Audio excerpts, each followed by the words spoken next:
नमस्कार, आवाज समाचार देख रहे हैं आप और आपके साथ मैं हूं स्मिता रुशाल। वक्त हो गया 4 बजे की तमाम अहम और बड़ी खबरों का, जिस पर करेंगे नजर। लेकिन उससे पहले नजर इस वक्त की हेडलाइंस पर।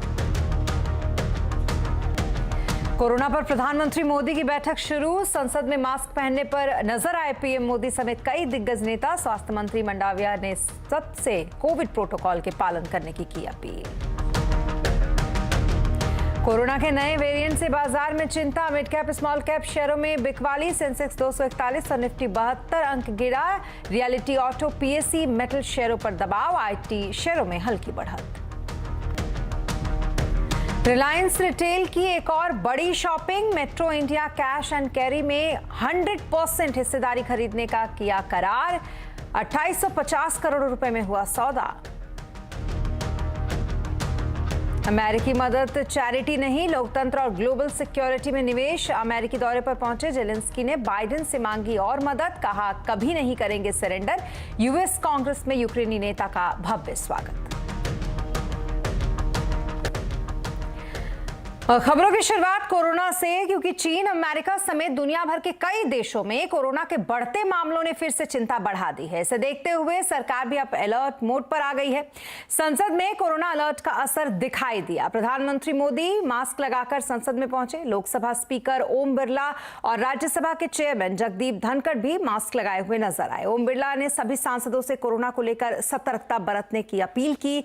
संसद में सभी के लिए मास्क पहनना और कोविड प्रोटोकॉल का पालन करना जरूरी कर दिया गया है। सरकार में उच्च स्तर पर कोविड को लेकर बैठकों का दौर भी फिलहाल जारी है। कोविड के हालात को लेकर स्वास्थ्य मंत्री मनसुख मांडविया ने सरकार में बयान दिया। उन्होंने सभी लोगों से मास्क पहनने, कोविड प्रोटोकॉल का पालन करने और बूस्टर डोज लगवाने की अपील की है।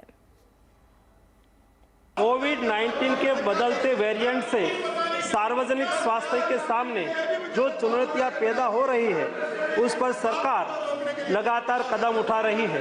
राज्यों को भी स्थानीय स्तर पर सामुदायिक निगरानी बढ़ाने के लिए और कोविड को नियंत्रित करने के लिए सलाह दी जा रही है। राज्यों को जीनोम सीक्वेंसिंग बढ़ाकर सभी पॉजिटिव केसों का जीनोम सीक्वेंसिंग करने की सलाह दी गई है। राज्यों को कोविड वैक्सीन की प्रिकॉशन डोज बढ़ाने पर और लोगों को प्रिकॉशन डोज की अहमियत के प्रति जागरूकता लाने के लिए भी कदम उठाना चाहिए। तो वहीं संसद में कोविड गाइडलाइंस को लेकर केंद्रीय मंत्री प्रहलाद जोशी ने विपक्ष पर निशाना साधा। उन्होंने कहा कि राज्यसभा में विपक्षी दलों ने कोविड प्रोटोकॉल का उल्लंघन किया है। विपक्षी दलों ने राज्यसभा चेयरमैन की बात नहीं मानी है। जब सब मिलकर वेल में आ रहे थे, तब भी एक भी व्यक्ति मास्क पहना नहीं था। और जो स्पीकर और चेयरमैन 2 मिनट पहले अपील की थी, वो भी उन्होंने ठुकराया। मीन्स द मेंटालिटी, टेंडेंसी क्या है? टेंडेंसी स्पीकर और चेयरमैन का जो आदेश है, चेयर का आदेश है, उसका उल्लंघन करने का उन्होंने निर्णय लिया है। ऐसे उनका व्यवहार था। और देश भर में कोरोना के हालात पर हमारे संवाददाता नजर रखे हुए हैं। दिल्ली से हमारे साथ है हमारे सहयोगी लक्ष्मण रॉय, साथ ही दीपाली नंदा भी हमारे साथ है, साथ ही मुंबई से जुड़ रहे हैं दिवाकर सिंह। सबसे पहले चलते हैं लक्ष्मण जी के पास। लक्ष्मण जी, प्रधानमंत्री मोदी द्वारा उच्च स्तरीय बैठक हो रही है। इस पर किन किन मुद्दों पर चर्चा फिलहाल हो रही है? देखिए, प्रधानमंत्री जो बैठक कर रहे हैं आज इस कोविड के मुद्दे पर, इसमें सबसे महत्वपूर्ण मुद्दा तो यह है कि अभी जो कोविड मरीजों की संख्या वो कितनी है, किन किन क्षेत्रों से मरीज आ रहे हैं और फिर इन मरीजों की जांच कैसे की जा रही है। इन सारे मुद्दों पर एक प्रेजेंटेशन दिया जाएगा प्रधानमंत्री के सामने और साथ ही साथ आगे की रणनीति क्या है, इस पर चर्चा होगी। इस पर फोकस कहें कि 3 बातों पर होगा। पहला तो ये कि कोविड मरीज जो भी आ रहे हैं, जिनमें इसके लक्षण दिख रहे हैं, तो कैसे उनकी तुरंत जल्द से जल्द जांच कराई जाए और जीनोम सीक्वेंसिंग की जो मौजूदा व्यवस्था है उसकी क्षमता कैसे बढ़ाई जाए। जो दूसरे देश से भारत में आ रहे हैं उनकी सैंपलिंग की संख्या, सैंपल लेने की संख्या कैसे बढ़ाई जाए। इन सारे मुद्दों पर चर्चा होगी। साथ ही साथ इस बात पर भी होगी कि जो मरीज आने वाले दिनों में मरीजों की संख्या बढ़ती है, जिसकी संभावना ज़्यादा दिख रही है, तो अस्पतालों में इनके इलाज की समुचित व्यवस्था पहले से कर ली जाए ताकि अचानक से मरीज की संख्या बढ़ने पर व्यवस्था कम ना पड़े। और माना यह जा रहा है कि बैठक के बाद एक सख्त कोविड गाइडलाइन जारी की जा सकती है। और इसकी झलक आपने संसद में भी देखी कि जब संसद में आज सुबह से संसद में अंदर जाने के साथ ही गेट पे मास्क बांटे जा रहे थे, कोविड प्रोटोकॉल का पालन करने के निर्देश दिए जा रहे थे। संसद के भीतर, संसद के बाहर खास तौर से सरकार के जो सांसद थे, भाजपा के सांसद, तो मास्क लगाए थे। प्रधानमंत्री खुद मास्क लगा के आए थे। तो एक दबाव ये भी था, हालांकि इसको राजनीतिक रंग भी दिया गया जब जयराम रमेश कांग्रेस के नेता ने कहा कि कल चूंकि दिल्ली में भारत जोड़ो यात्रा पहुंचने वाली है, तो इससे पहले इस यात्रा को रोकने के लिए इस तरह के कोशिशें की जा रही है। ये अलग बात थी, लेकिन यह है कि कोविड प्रोटोकॉल को लेकर अब सरकार बहुत सख्त हो रही है और प्रधानमंत्री की बैठक के बाद सख्त निर्देश भी जारी किए जा सकते हैं। जी, अब महाराष्ट्र में कोरोना को लेकर क्या कुछ एक्शन हो रहा है, ये बताने के लिए हमारे साथ दिवाकर हैं। दिवाकर, महाराष्ट्र में क्या कुछ एक्शन दिख रहा है आपको? देखिए स्मिता, इस वक्त महाराष्ट्र सरकार की एक अहम बैठक कोरोना को लेकर नागपुर में चल रही है। इस बैठक में रणनीति ये तय होगी कि आगे किस तरह से अगर कोविड दोबारा से महाराष्ट्र में फैलता है तो किस तरह से उसे रोकना है। क्या मास्क को एक बार फिर से मुंबई और महाराष्ट्र में कंपलसरी कर दिया जाए, और इसके अलावा जो रिस्ट्रिक्शन पहले लगी हुई थी, क्या उस रिस्ट्रिक्शन को फिर से जो है लगा दिया जाए। इन तमाम विषयों पर चर्चा हो रही है। महाराष्ट्र के मुख्यमंत्री एकनाथ शिंदे, उप मुख्यमंत्री देवेंद्र फडणवीस, इसके अलावा जो स्वास्थ्य मंत्री महाराष्ट्र के हैं तानाजी सावंत के अलावा मंत्रिमंडल के तमाम जो मंत्री हैं इस वक्त नागपुर में बैठक कर रहे हैं। हालांकि तानाजी सावंत ने कल ही मीडिया में बयान दिया था कि सभी महानगर पालिकाओं को यह कह दिया गया है कि जो भी पैसेंजर एयरपोर्ट के जरिए या फिर रेलवे स्टेशनों पर आ रहे हैं उनकी रैंडम चेकिंग की जाए और उसके अलावा टेस्टिंग और ट्रैकिंग पर ध्यान दिया जाए। इतना ही नहीं, जीनोम सीक्वेंसिंग के लिए जो अब मामले सामने आ रहे हैं, या मुंबई में हो या फिर महाराष्ट्र में कोविड के जो मामले सामने आ रहे हैं, उसे सीधा जीनोम सीक्वेंसिंग के लिए भेजा जा रहा है। जीनोम सीक्वेंसिंग इसलिए कराई जा रही है ताकि जिस वेरिएंट का खतरा जो है चीन में हुआ है, जिस वेरिएंट के चलते कोरोना ने चीन में कहर बरपाया है, BF7, उसका कोई वेरिएंट वाला मरीज तो मुंबई और महाराष्ट्र में नहीं है। इसलिए बाकायदा अब जो भी कोविड के मरीज आ रहे हैं उनके सैंपल जीनोम सीक्वेंसिंग के लिए पुणे की लैब और मुंबई की लैब में भेजे जा रहे हैं। इसके अलावा BMC का यह कहना है कि हमने तमाम तैयारियां करके रखी हुई हैं। अगर किसी प्रकार की स्थिति बनती है या फिर कोविड के मामले फिर से बढ़ते हैं या फिर BF7 वेरिएंट के मामले सामने आते हैं तो उससे निपटने के लिए हमने बाकायदा तैयारी कर रखी है। लेकिन जो वैक्सीन के डोजेज हैं, जिन्होंने वैक्सीन के बूस्टर डोज अब तक नहीं लिए हैं, उन्हें जल्द से जल्द लेना चाहिए ताकि जो कोविड का नया वेरिएंट आया है उससे बचने में मदद मिलेगी। यानी कुल मिलाकर अगर कहें तो केंद्र से जो गाइडलाइन लगातार जारी की जा रही है उसके तहत महाराष्ट्र सरकार और महाराष्ट्र सरकार के बाद BMC भी उसे पालन कर रही है। तो कुल मिलाकर अगर कहें तो तैयारियां लगातार की जा रही हैं। चर्चाओं का, बैठकों का दौर लगातार शुरू है कि आखिर अगर ये नया वेरिएंट भारत में प्रवेश करता है, हालांकि महाराष्ट्र में अब तक एक भी केस BF7 वेरिएंट का नहीं आया है, तो ऐसे में तमाम सतर्कता जरूर बढ़ती जा रही है ताकि जिस तरह की मार महाराष्ट्र ने कोविड के पहले दौर में झेली थी वो दोबारा उसे ना झेलना पड़े। जी, इस बीच इंडियन मेडिकल एसोसिएशन ने एडवाइजरी भी जारी की है इसको लेकर। दीपाली, क्या कुछ कहा गया है इस एडवाइजरी में?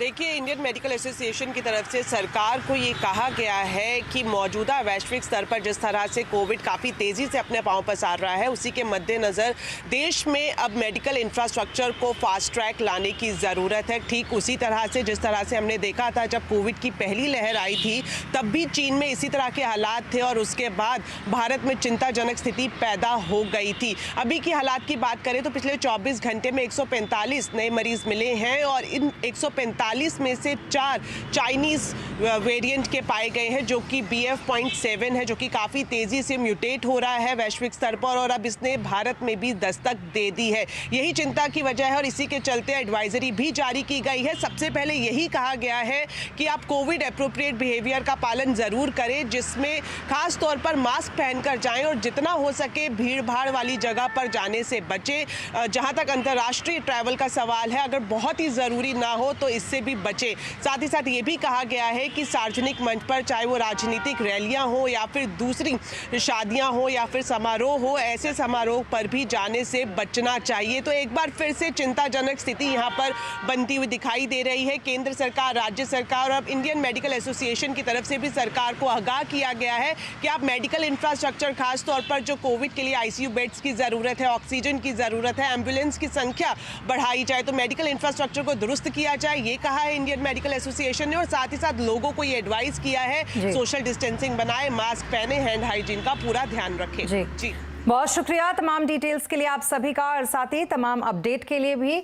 तो कुल मिलाकर कुछ इस तरीके की स्थिति और अलर्ट पर फिलहाल सरकार, और कोरोना पर हर राज्य और हर शहर अब अलर्ट मोड में है। साउथ वेस्ट दिल्ली की बात करें, यहाँ पर डीएम को टर्मिनल 3 पर यात्रियों की टेस्टिंग के आदेश फिलहाल दे दिए गए हैं। तो वहीं उत्तर प्रदेश के मुख्यमंत्री योगी आदित्यनाथ आज कोरोना पर एक आपातकालीन बैठक कर रहे हैं। महाराष्ट्र की बात करें तो यहाँ भी फिलहाल राज्य सरकार अलर्ट मोड पर है और सभी जिलों में टेस्टिंग और ट्रैकिंग के आदेश यहाँ भी दे दिए गए हैं। इसके अलावा राज्यों के एयरपोर्ट पर भी बाहर से आने वाले जो यात्री हैं उनकी थर्मल चेकिंग शुरू करने के आदेश दिए गए हैं।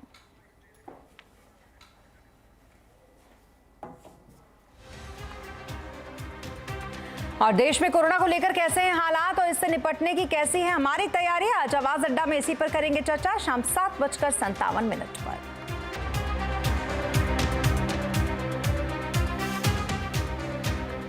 और कोरोना के नए वेरिएंट से बाजार में भी चिंता का माहौल है। बाजार उतार चढ़ाव के बीच गिरावट पर बंद हुआ। सेंसेक्स 241 पॉइंट गिरकर 60,826 पर बंद हुआ। निफ्टी 72 पॉइंट गिरकर 18,127 पर बंद हुआ। आज आईटी शेयर में हल्की बढ़त रही। आइए मार्केट का हाल समझते हैं सुमित से। सुमित, सबसे पहले बताइए मार्केट के आज के हाईलाइट्स क्या क्या रहे? देखिए, आज लगातार दूसरा दिन जबकि इंडेक्स के अंदर बिकवाली आते हुए दिखाई पड़ी। हालांकि एक बिकवाली फर्स्ट हाफ में नहीं थी, लेकिन सेकंड हाफ तक ये बढ़ी और बढ़ने के बाद जो गिरावट है वो एक इंडेक्स फ्रंट पे एटलीस्ट ½ % से ज़्यादा का आता हुआ दिखाई पड़ा। ये लगातार दूसरा दिन है जबकि मार्केट्स में आज कोरोना का फियर आप देख रहे थे, लेकिन मेजर डैमेज या जो कार्नेज था वो आपको दिखाई पड़ेगा मिड कैप और स्मॉल कैप इंडेक्स में, क्योंकि फ्रंट लाइन इंडेक्स के कंपैरिजन में यहां पर ज्यादा बिकवाली थी। मिड कैप शेयरों में तेज बिकवाली, स्मॉल कैप इंडेक्स तो करीब 2% तक टूटते हुए दिखाई पड़े। इनफैक्ट एक समय तो ऐसा भी था कि एडवांस डिक्लाइन में हर 200 शेयरों की तेजी के सामने 2000 शेयर जो कि बिकवाली के साथ कामकाज करते हुए दिखाई पड़ रहे थे। एनर्जी, इंफ्रा, एफएमसीजी, ये पूरा स्पेस प्रेशर के अंदर कामकाज कर रहा था। ऑटो, रियल्टी, मेटल, यहां पर भी दबाव था। थोड़ी बहुत खरीदारी आज आईटी स्पेस के अंदर या सिलेक्टिव फार्मा के अंदर जरूर आते हुए दिखाई पड़ रहे थे। लेकिन हाँ, आज लगातार दूसरा दिन जबकि कैश मार्केट के अंदर एक अच्छा सेल ऑफ मार्केट्स में हमने फील किया। जी, इसके अलावा सेक्टर्स का ओवरऑल क्या कुछ हाल रहा? कहां पर सुस्ती, कहां पर थोड़ी तेजी? देखिए, कुछ अगर तेजी या मंदी वाले सेक्टर्स की बात की जाए, निफ्टी के टॉप गेनर्स लूजर्स की बात की जाए, तो आज भी जो मेजरली मार्केट में खरीदारी दिखाई पड़ेगी उसमें फार्मा का मेजर कंट्रीब्यूशन था। सन फार्मा ½ % ऊपर, अल्ट्राटेक करीब 1% ऊपर, एसबीआई लाइफ रफली 1% ऊपर और ग्रासिम करीब ½ % के आसपास की बढ़त यहां बनते हुए दिखाई पड़ी। इसके अलावा गिरने वाले शेयरों की बात की जाए तो आज प्रेशर था यूपीएल में 3.5% नीचे, M&M 2.5% नीचे, आइशर 2% नीचे, बजाज फाइनेंस करीब ½ % के आसपास का फॉल यहां पर आता हुआ दिखाई पड़ा। इसके अलावा कुछ और स्टॉक्स की बात की जाए तो आज मिड कैप के बढ़ने वाले शेयरों में लिंडे इंडिया करीब 5.5-4% ऊपर। इनफैक्ट ये oxygen supply, medical oxygen supply की कंपनी है जिसका एक इंपैक्ट। लुपिन करीब 2% ऊपर, आरईसी 2.5% ऊपर, जुबिलेंट फूड रफली 2.5% के आसपास की तेजी यहां बनते हुए दिखाई पड़ी। गिरने वाले शेयरों में यूनियन बैंक, अदानी विल्मर लगातार प्रेशर में, टीटीएमएल 5% नीचे और यस बैंक करीब 5% की बिकवाली यहां आते हुए दिखाई पड़ी। इसके अलावा एफ&ओ के टॉप गेनर से लूजर्स की बात की जाए तो एफ&ओ में भी मेजरली आज आपको कुछ फार्मा के और आईटी के स्टॉक ही दिखाई पड़ेंगे जहां पर कुछ हद तक मूव था, लेकिन मेजर डैमेज आज फिर कैश मार्केट के स्टॉक्स के अंदर आता हुआ दिखाई पड़ा। जी, बहुत शुक्रिया तमाम मार्केट अपडेट के लिए आपका सुमित। तो बाजार का कुछ ऐसा रहा आज हाल, और कोविड के बढ़ते मामलों को लेकर दुनिया में चिंता है, ऐसा कहना है कोटक एएमसी के एमडी और सीईओ नीलेश शाह का। उनका मानना है कि चीन में कोविड संकट में सप्लाई चेन और कमोडिटी पर असर पड़ेगा, जिसका फायदा भारत को मिलेगा। China manufacturer to the world है। अगर वहां पे कोविड की वजह से रुकावटें आती है, वापस जीरो कोविड पॉलिसी लगाते हैं, तो कमोडिटीज मार्केट के ऊपर और सप्लाई चेन, ये दोनों के ऊपर बहुत बड़ा इम्पैक्ट आ सकता है। Every dark cloud has a silver lining. आज चाइना दुनिया का सबसे अग्रेसिव मैन्युफैक्चरिंग नेशन है, बट ये टाइप की इवेंट बाकी देशों को मजबूर करेंगे कि हम चाइना से डाइवर्सिफाई करें, और चाइना +1 की जो थीम बन रही है वह और गति पकड़ेगी। बाकी देश भी इस अपॉर्चुनिटी को भुनाने की कोशिश कर रहे हैं। भारत को भी एड़ी चोटी का जोर लगा देना चाहिए कि चाइना +1 के तहत जो लोग चाइना से डाइवर्सिफाई करना चाहते हैं, भारत में उन्हें रेड कारपेट ट्रीटमेंट दिया जाए। और अब कंपनियों को अपने प्रोडक्ट की एक्सपायरी डेट बतानी होगी। मोबाइल से लेकर टीवी की समय सीमा तक बतानी होगी। उस समय सीमा के अंदर कोई भी कंपनी प्रोडक्ट के पार्ट्स ना होने को लेकर मनमानी नहीं कर सकेगी। क्या है राइट टू रिपेयर के अधिकार और कैसे करेंगे इस्तेमाल, इसी पर आज का कंज्यूमर अड्डा में करेंगे चर्चा शाम 5:57 पर। के बाद एक बार फिर आपका स्वागत है। यूक्रेन को अमेरिका की मदद कोई चैरिटी नहीं है, यह कहना है यूक्रेन के राष्ट्रपति जेलेंस्की का। जेलेंस्की ने कहा कि अमेरिका की मदद लोकतंत्र को बचाने और ग्लोबल सिक्योरिटी में निवेश है।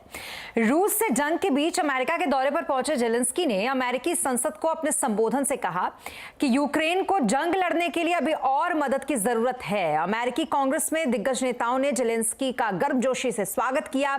बाइडेन ने जेलेंस्की से मुलाकात के बाद यूक्रेन को $1.8 बिलियन की अतिरिक्त सैन्य सहायता देने का ऐलान किया है। जेलेंस्की ने एक बार फिर से दोहराया कि यूक्रेन जिंदा है, रूस को वो पीछे धकेल रहा है, यूक्रेन कभी आत्मसमर्पण नहीं करेगा।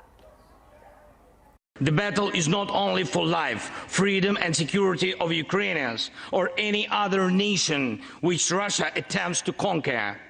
This struggle will define in what world our children and grandchildren will live. और राजधानी में ठंड के कहर की वजह से अब कोहरे से विजिबिलिटी बेहद कम होती हुई दिखाई दे रही है, जिसके चलते दिल्ली के स्कूलों का समय सुबह 9 बजे कर दिया गया है। आज से सभी स्कूल 9 बजे से संचालित होंगे। सभी बोर्ड के लिए ये नियम लागू होंगे। कक्षा 12वीं तक के सभी छात्रों को स्कूल जाने में कोई परेशानी का सामना ना करना पड़े, इसके लिए ये कदम उठाया गया है।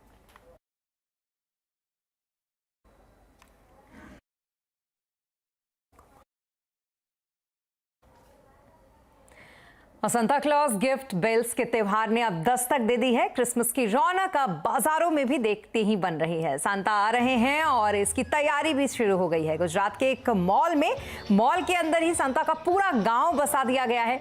यहाँ सांता के साथ डांस कर सकते हैं, सांता की पोलर एक्सप्रेस ट्रेन में बैठ भी सकते हैं। जी हाँ, इस मॉल के बेहद सुंदर और भव्य डेकोरेशन का जायजा लिया हमारे संवाददाता केतन जोशी ने। अहमदाबाद के इस मॉल में पूरा का पूरा सांता क्लॉज विलेज बनाया गया है। आप मेरे पीछे देख सकते हैं कि एक पोलर एक्सप्रेस बनी हुई है जिनके अंदर सांता क्लॉज है और वहाँ पर आपको कंडक्टर भी दिखेगा जो आपको अंदर ले जाएगा। अगर बच्चे यहाँ अंदर जाते हैं तो सांता क्लॉज के साथ वो डांस भी कर सकते हैं, क्राफ्ट की एक्टिविटीज़ भी कर सकते हैं और बाद में उनको एक अच्छा सा गिफ्ट भी यहाँ दिया जाएगा। बिल्कुल इस पोलर एक्सप्रेस के पीछे एक बहुत बड़ा क्रिसमस ट्री भी लगा हुआ है और वहाँ एक सेल्फी पॉइंट भी लगाया गया है। अभी से बच्चे और जवान सब वहाँ पर सेल्फी ले रहे हैं और पूरा का पूरा एक हूबहू सांता क्लॉज विलेज यहाँ रखा गया है। इस मॉल के अंदर भी आप अलग अलग जगह पर देख पाएंगे कि जैसे क्रिसमस आपके आसपास ही हो और सांता क्लॉज आपके आसपास भी हो, इस तरह का सुशोभन किया गया है।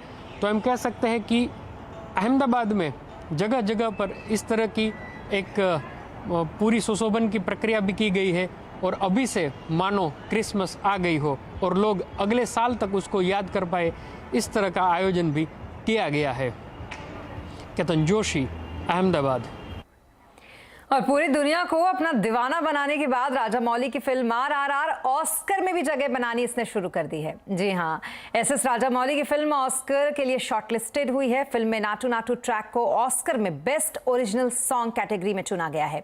बेस्ट सॉन्ग कैटेगरी में नाटू नाटू के अलावा 15 और गाने चुने गए हैं। इसमें अवतार 2 का गाना नथिंग इज लास्ट और ब्लैक पैंथर का वकाडा फॉरएवर का लिस्ट में आप शामिल है। एकेडमी अवार्ड्स के लिए नॉमिनेशन की अनाउंसमेंट 24 जनवरी को की जाएगी।